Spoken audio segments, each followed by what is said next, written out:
ಸಂಸದ ವಿ ಶ್ರೀನಿವಾಸ್ ಪ್ರಸಾದ್ ಅವರು ನಿಧನ. ಸಾಲಿಗ್ರಾಮದ ದಲಿತ ಮುಖಂಡರಿಂದ ಭಾವಪೂರ್ಣ ಶ್ರದ್ಧಾಂಜಲಿ. ಸಾಲಿಗ್ರಾಮ ಪಟ್ಟಣದ ದಲಿತ ಮುಖಂಡರು ವಿ ಶ್ರೀನಿವಾಸ್ ಪ್ರಸಾದ್ ಅವರ ಭಾವಚಿತ್ರವನ್ನು ಇಟ್ಟು ಶ್ರದ್ಧಾಂಜಲಿ ಸಲ್ಲಿಸಿದರು.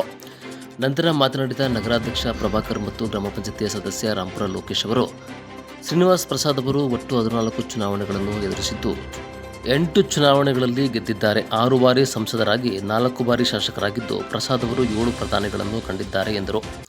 ಗ್ರಾಮ ಪಂಚಾಯತಿ ಸದಸ್ಯ ಗಂಗಾಧರ್, ಮನುಗನಹಳ್ಳಿ ದೇವರಾಜ್, ತಂದ್ರೆ ಧರ್ಮ, ಲೋಕೇಶ್ ರಾಜ್, ಗಜೇಂದ್ರ, ಕಾಲೇಜು ಅಭಿವೃದ್ಧಿ ಸದಸ್ಯ ಸಂತೋಷ್ ಸೇರಿದಂತೆ ಉಪಸ್ಥಿತರಿದ್ದರು. ದಿನಾಂಕ 29/4/2024ರಂದು ದೈವಾಧೀನರಾದರಿದ್ದರು. ಈ ದಿನ ಅವರ ಶ್ರದ್ಧಾಂಜಲಿ ಕಾರ್ಯಕ್ರಮವನ್ನು ಏರ್ಪಡಿಸಲಾಗಿದೆ.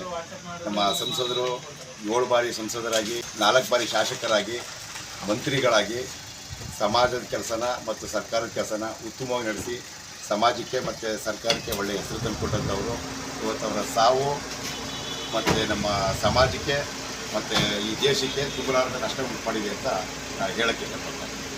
ತುಂಬ ಯಾವುದೇ ಕಳಂಕ ತಮ್ಮ ರಾಜಕಾರಣ ವೃತ್ತಿಲಿ ಯಾವುದೇ ಒಂದು ಕಳಂಕ ಹೊತ್ಕೊಳ್ದೇ, ಕಪ್ಪು ಚಿಕ್ಕಿಲ್ದೇ ಪರಿಶುದ್ಧವಾದ ರಾಜಕಾರಣ ಮಾಡಿಕೊಂಡು ಬಂದಿರತಕ್ಕಂಥ ಒಬ್ಬ ದಿಟ್ಟ ನಾಯಕ.